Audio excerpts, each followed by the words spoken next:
About the 11th day of April 2024 in Bexar County, Texas, the defendant, April S. Rodriguez, did then and there illegally use a controlled substance, namely methamphetamine, in violation of condition number 2.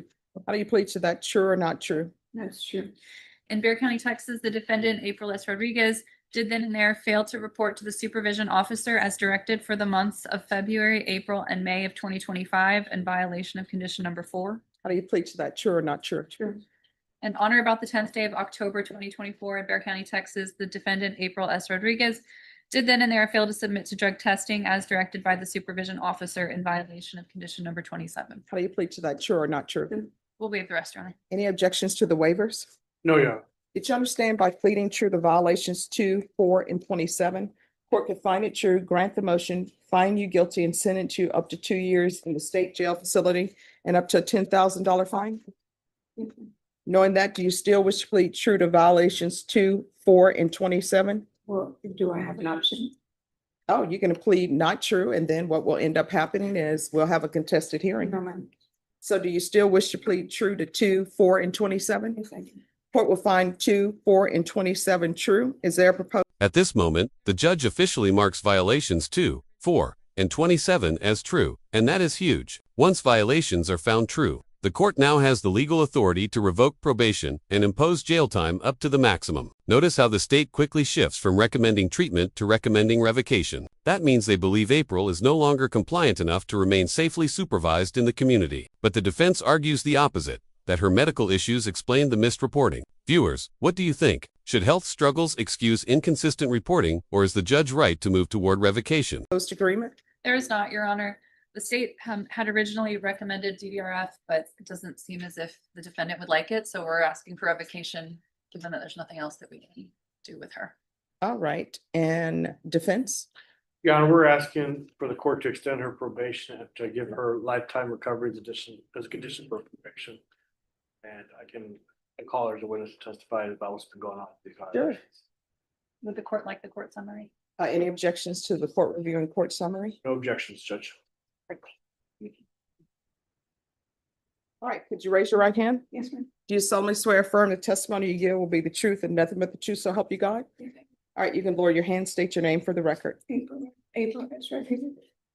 All right, you may proceed, defense. Thank you, Your Honor. Ma'am, when you were not reporting, what was going on with you during that period of time? I was physically sick. I didn't know what I was sick of, but throughout the times that I didn't report, either the day before, the day of, or the day after, if you would allow me to, I don't know, somehow get my medical records, you will see that I've been in either an urgent care and emergency room here in San Antonio, trying to figure out what was wrong with me. I didn't know what it was. I recently got my gallbladder removed, and I know that my pancreas isn't working at the time. Like, I have serious stomach issues. Anyhow, so that's what was going on. But you know, everything happens for a reason. I do believe throughout that, when you gave me that MTR, I have been struggling to get off of methadone for 14 years, which I've been able to do throughout the time that I've been at the county. I mean, I don't know if it makes a difference, but I've been working just to keep my mind occupied. I just would like for you to be aware of the fact that even though I wasn't doing good, I was still reporting to the best of my ability. I would like for you to give me an opportunity to finish the rest of my term, if that's an option. And Okay, ma'am. So what was the medical condition you were diagnosed with? I had my gallbladder was removed. I don't know the proper terminology, but at the time my pancreas isn't working. I still have issues. Okay, and what did you do on probation? You did some things on probation, right? Yes, I did. I did my parenting, I did my domestic violence, and I recall you telling me that if I did my parenting, I didn't have to do my community service. I did my psych eval with the Center for Healthcare Services. I don't have the date in memory, but I believe that the only thing I had left, I don't know if drug court was mandated, because throughout that time I picked up a CPS case, which my kids are currently under the custody of CPS. So whenever I asked my caseworker for drug court, he said it wasn't on the table. So anyhow, I did my parenting, I did my domestic violence, and I did my psych eval. I did 2 of them actually, one with CPS and one with Center for Healthcare Services. And Do you have any prospective job employments or sources of income, or how are you gonna support yourself if you are returned back to probation? Well, I'll get a job. I don't have a warrant anymore. I had to have an ID. You know, that's something that I've been wanting to do for the longest time, but haven't been able to simply because at first I had a drug problem. Second, I had a warrant, but that's not the case anymore. Past witness, Judge. Just a few questions, Your Honor. Ms. Rodriguez, when did you realize you had this gallbladder issue that you needed to have it removed? Well, at first, I really don't recall the date, but I didn't know what it was. I just know that I was really sick and they couldn't find out what was wrong with me until I had like a serious episode and they like removed it the next day. So that was like within those 3 months that I didn't report. And I did, however, keep in touch with my PO through emails and phone calls, but I didn't go in person. So the MTR alleges that you didn't report in November and December of 2024, February, April, May of 2025. Like it was more than 3 months that you didn't report. Right. Is that accurate?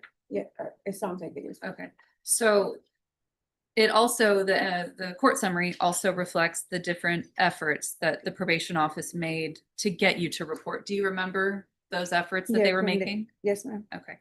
And do you remember an encounter in January of this year where they actually made a face-to-face contact with you and explained to you the importance of reporting after many failed,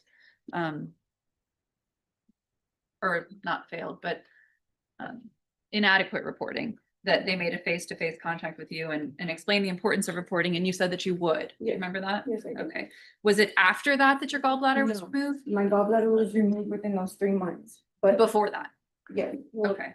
However, I didn't get right because now I have an issue with my pancreas, which is What you're hearing now is a deeply complicated personal story. April describes extreme medical problems, gallbladder surgery, pancreas issues, hospital stays, alongside long-term addiction struggles, and a CPS case involving her children. These are real hardships, and her sincerity is obvious. But legally, probation isn't based on emotion. It's based on compliance. Multiple positive drug tests, months of missed reporting, not attending required evaluations. These create a pattern the judge can't ignore. This is the classic courtroom dilemma: compassion versus public safety. If you were the judge, would these explanations change your decision? well, anyhow, that's what was going on. Okay. And during that time, you had some positive UAs for amphetamines. So were you still using?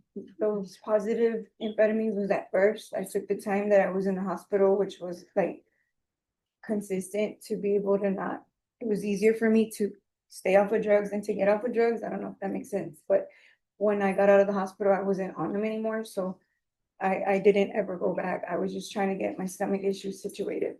And so why did you refuse to go to DDRF when it was originally recommended? I don't, DDR, well, because at the time right now, I'm appealing an eviction. I only have like, I don't know, 6 days before I lose my home, and I have to the end of the month before my kids get adopted out. So I would really like to work on that. And I can go wherever you want me to go, if I could possibly save my home and try to get my kids back. Nothing further on. All right. Nothing further on. I have a question. Did you complete parenting classes? Yes, ma'am, I have my certificate on my phone in banking. Oh, so you didn't tell probation you completed parenting. At the time when I was talking to her, I hadn't completed it. I took it. Did you turn anything in showing that you completed parenting? I just recently completed it. No, ma'am. All right. And then there's the positive UAs in March, April, and May. I just don't think you're a good candidate for probation. I go by what's before me, and you've been on probation since 2024, and you haven't done anything. Probation, what is the recommendation?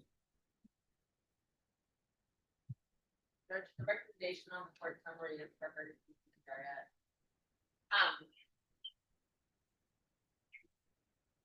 I would like to point out that there were several instances where we tried to get Ms. Rodriguez to do the Center for Healthcare Services appointments. And 3 separate times there was failure to report to those for the mental health evaluation. Okay. All right. So Ms. Rodriguez, here's the thing. People can only help you if you reach out for the help. If you don't, after they set appointments after appointment for you, there's nothing else for the court to do. The court is finding 2, 4, and 27 true. The court is going to grant the motion, find you guilty, and revoke. State, what are you requesting for time? Your Honor, would ask for 18 months. What you're hearing now is a deeply complicated personal story. April describes extreme medical problems, gallbladder surgery, pancreas issues, hospital stays, alongside long-term addiction struggles, and a CPS case involving her children. These are real hardships, and her sincerity is obvious. But legally, probation isn't based on emotion. It's based on compliance. Multiple positive drug tests, months of missed reporting, not attending required evaluations. These create a pattern the judge can't ignore. This is the classic courtroom dilemma: compassion versus public safety. If you were the judge, would these explanations change your decision? Defense, what are you requesting? We'd have for minimum, Your Honor, 6 months. All right, the court will sentence you to 18 months in the state jail felony. The court will give you credit for any time served. There's to be no unsupervised contact with minors and no residing in household with minors. And the court will request the therapeutic community. Did you review the document entitled Trial Court Certification of Defendant's Rights to Appeal with your attorney? Did you understand it and sign it? Yes, ma'am. All right, you have a limited right to appeal. That right to appeal is as it relates to the allegations in the motion, not the fact that you're on deferred adjudication. Because this is a felony conviction, you're not allowed to own or possess any weapons or ammunition. If you have a question over what that is, you need to speak to an attorney. And I'm so sorry. There's also to be no contact with Walmart